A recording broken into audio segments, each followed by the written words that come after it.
How many of you, in some way, want to help children become more compassionate, loving, and deeply connected with themselves and others? Okay. How many of you would say that for children to do this more effectively, what they need is adults who can already do this in their own lives? Right. Now, a little deeper question. How many of you can be less critical and more compassionate and loving at times with yourself? How many of you can be less critical and more compassionate and loving with others at times? Right, so there's a little bit of an elephant in the room here. We want children to cultivate this consciousness. We believe that they need adults who can help them do this. And yet, most of us aren't at that ideal place to really help them. And what is that about? Now, we can dismiss that as saying, well, hey, we're all doing our best and nobody's perfect. But I actually think it's different than that. I'm going to share a bit of that with you. What ultimately happened was that we inherited a standard, a faulty standard. We inherited an ignorant standard about how we relate to the human experience, but how we relate to the process of learning and growing. And we were around people growing up who were critical of others. It was normalized. They were critical of themselves and critical of us, and we internalized that, we modeled after that, and that became our default mode. It became our norm. It's sort of like saying that person was mean, they were selfish, so I'm going to judge them and shame them and blame them. Oh, so you're judging and shaming and blaming them. How's that helping you? How's it helping me? Yeah, how's it like helping you? How's it helping me to do that? I guess it's not really helping me that much. Or it's like saying, I made this choice and I feel so embarrassed and I don't know what to do about it. But if I feel some guilt and some shame and judge myself, at least I'm doing something about it. Right? This doesn't even make sense, but it's so normalized, right? It's so normalized, then we do this all the time. And so, on the other hand, what we have is we have an experience of not being educated with what it means to embrace the normal, natural human experience of learning and growing and healing and unfolding with love, with empowerment. We haven't gotten that. And it's actually not that complicated. Now, who here has ever heard the term, nobody's perfect, more than 50 times? Who has heard the term, you are absolutely, utterly, undeniably perfect in every single way, and you always have been more than 50 times, right? Well, in this crowd, a few more, but not many, right? And so we say perfect, what we mean is it has no... Perfect, I would say, like, if something isn't perfect, if something isn't perfect, it has flaws. It has an error into it. So if we're talking about they pitched a perfect game, or it's mathematically a perfect circle, or a perfect mathematical equation, okay, fine, it's free of error. How many of you have ever met a human being who didn't make a lot of mistakes? So we have to redefine what perfect means as it relates to human beings, and this hasn't been done, and I think this is really what has caused this disparity in what we want for children and yet how we relate to ourselves, modeling for them. So here's my take on it, and it's that you're actually perfect. You are utterly, totally, completely, absolutely, undeniably perfect.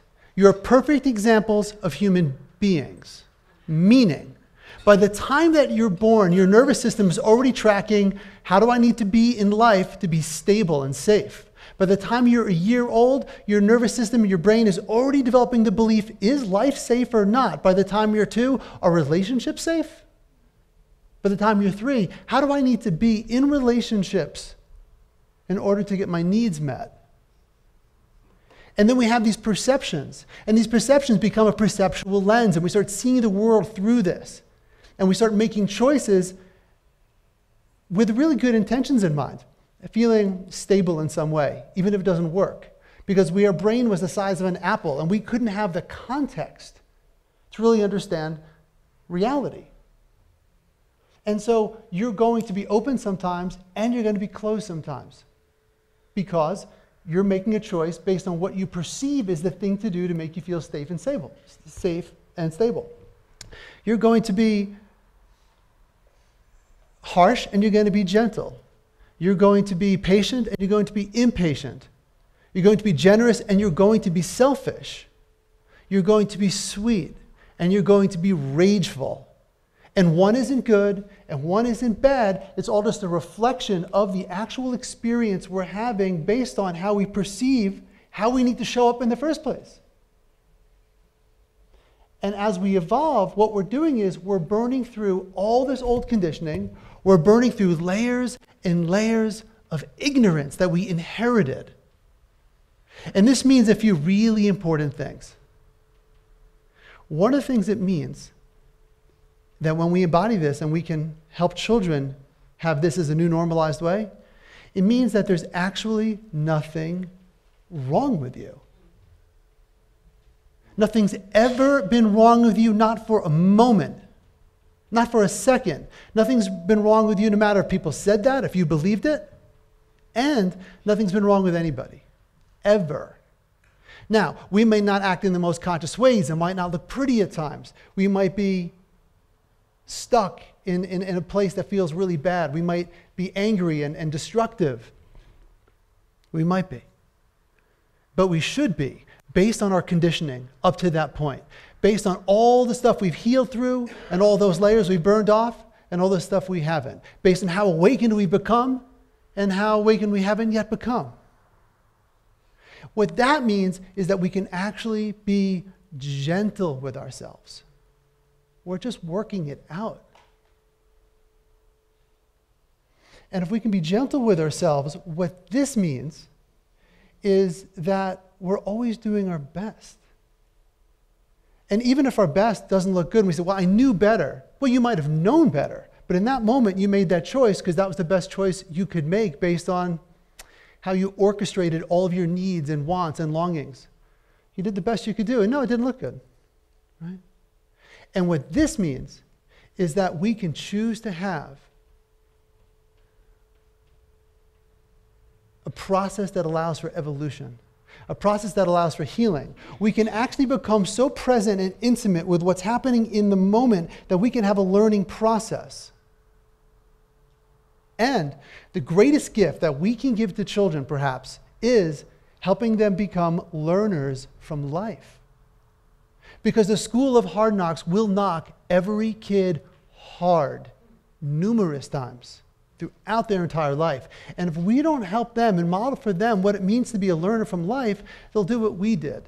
We got stuck in these destructive cycles or these stagnant places or in pain and never knew how to break out of it because we never oriented ourselves towards learning. We oriented ourselves towards trying to understand it and maybe find out what's wrong with us or what's wrong with them or what's wrong with the situation. So we can actually make a very profound difference if we do that. And so when we do this, when we can orient towards being learners from life and help children do this as well, what we wind up doing is we wind up changing every single thing that we wound up doing in our lives when there was things in relationship that didn't feel good. It's basically what I call relational hygiene.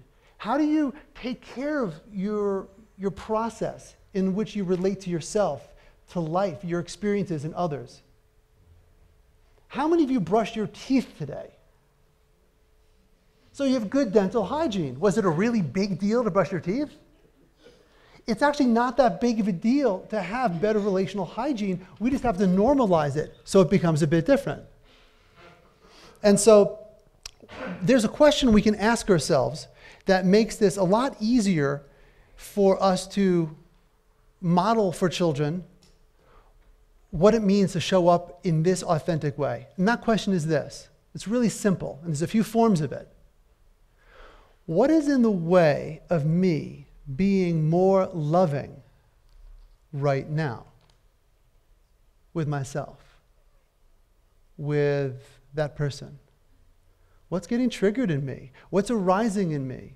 What do I even do about it? Who can help me with it if I can't work with it myself? What is in the way of me being more gentle with myself, What is in the way of you being more patient, curious, receptive, open, humble? What is in the way? If we can be mindful of this question as often as we possibly can, it actually starts transforming things. It becomes, in a sense, part of this transformational fire that will burn off these old patterns. It's not a real fire, although it might feel pretty uncomfortable because it has to be that hot. It has to be that hot to burn through the density of the old patterns, even the lineage that we inherited. Now, what is this transformational fire? It is not shame or blame or guilt or resentment, because that's actually not a hot fire. It feels terrible, it stings a lot, but the hot fire is gentleness with radical accountability. Radical self-responsibility to take a look at what is in the way of me showing up. Why did I do that? Accountability to take a look at it, to say, oh, I was scared, I was hurt. Oh, okay, and that extends into the accountability of what am I going to do about it? It extends into the accountability of what do I do when, not if, I need support. And so when we can work with this transformational fire, we can actually transform our lives, and we wind up naturally being the model and normalizing that for children. And of course, we can teach them this very specifically, and I do, having worked with teens for close to 20 years. They get this so quickly, even younger than teens. They get it because it's in alignment with the truth. And everything we learned feels really bad, but it's not necessarily in alignment. But we're doing it because we don't know what else to do. Like I've said, most people don't actually need therapy as much as they need education about what it means to be a human being. And we've really lost that wisdom. And we can bring that in, and it doesn't take years of therapy to get this. You can get this now, right? And so if we're going to help children have self-worth, then they need to understand that they're perfect examples of human beings, that there's nothing wrong with them, nothing ever has been, and that they're doing their best, and it looks how it looks, based on where they're at. If we're going to help them have empowerment, we need to help them get that they can become a learner from life, and they can engage with that curiosity, and they can use that gentleness as the platform for that radical accountability in how they engage their experience, which allows them to create new experiences that create a better life for them. And if we're going to help them learn how to have deeper connections with themselves and others, that each of us, we need to let them know that we are all in this human process. It's just what it is. So we can actually transform the way they relate to themselves, others, and life by simply looking at how we do that ourselves. We can model this and we can teach this, and we can do it. We can share with them our experience, given we have to respect where they're at developmentally with what we share. We can help reframe for them their experiences when they struggle. It's usually a reframing. It's, oh, there's actually nothing wrong with you. Oh, they're just doing that because they have some pain or struggle. It's like an 11-year-old I worked with was able to say, wait, so Darth Vader actually is, if he's that mean, he actually has pain? Isn't that wild? That's real, that happened. And what happened when he took off his mask at the end? He was vulnerable, and you saw his humanness. So we can take off that mask, and we can begin to be real, and we can normalize this, and we can do it. We can actually create a new standard, and we can help children develop a completely new default mode. We are the ones that we've been waiting for and longing for to help children finally get this. Thank you.